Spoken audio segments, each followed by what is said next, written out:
சிறகடி காசை அடுத்த வர எபிசோடில் பார்த்தீங்க அப்படின்னா ரோகிணி பேச்சு கேட்டு கிறிஷோட பாட்டி கிறிஷை கூப்பிட்றதுக்காக மீனாவோட அம்மா வீட்டுக்கு வந்திருப்பாங்க. மீனா அம்மா வீட்டில் தான் கிறிஷ் இருக்காங்க அப்படின்னு சொல்லிட்டு அவங்களுக்கு எப்படி தெரியும்னு சொல்லிட்டு மீனாவுக்கும் முத்துக்கும் ரொம்பவே டவுட்டு. இருந்தாலும் அங்கே போய் பார்க்குறாங்க. அங்கே போயிட்டு வந்து கிறிஷ் பாட்டி கிறிஷை கூட்டிகிட்டு போயே ஆவேன்னு சொல்லிட்டு ரொம்பவே வந்து அடம் பிடிக்கிறாங்க.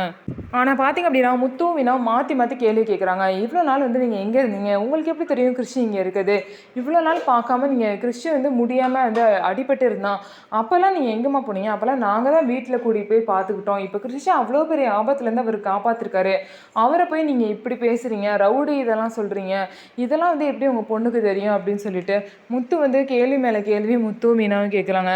கடைசியில் பார்த்தீங்க அப்படின்னா முத்துவே வந்து ரவுடி அப்படின்னு சொன்னனால அவர் மனசு கஷ்டப்பட்டு சரி கிறிஷ் வந்து அவங்க பாட்டியோட பாசமாக தான் அவனுக்கு கிடைக்கட்டும், நீங்கள் தாராளமாக கூட்டிகிட்டு போங்கன்னு சொல்லிட்டு அவங்க பாட்டி கூட வந்து கிறிஷையும் அனுப்பி வச்சிடுறாங்க. இதுக்கப்புறம் என்ன நடக்க போகுது, ரோகிணி எப்படி கிறிஷ் விஷயத்தில் கூடிய சீக்கிரம் மாட்ட தான் போகிறாங்க, எப்படி மாட்ட போகிறாங்க, ஸோ முத்து மீனாவும் எப்படி வந்து ரோகிணி தான் கிறிஷோட அம்மான்னு கண்டுபிடிக்க போகிறாங்க அப்படிங்கிறத வெயிட் பண்ணி பார்க்கலாம். நம்ம வீடியோ உங்களுக்கு பிடிச்சிருந்தா நம்ம வீடியோவை லைக் பண்ணிக்கோங்க.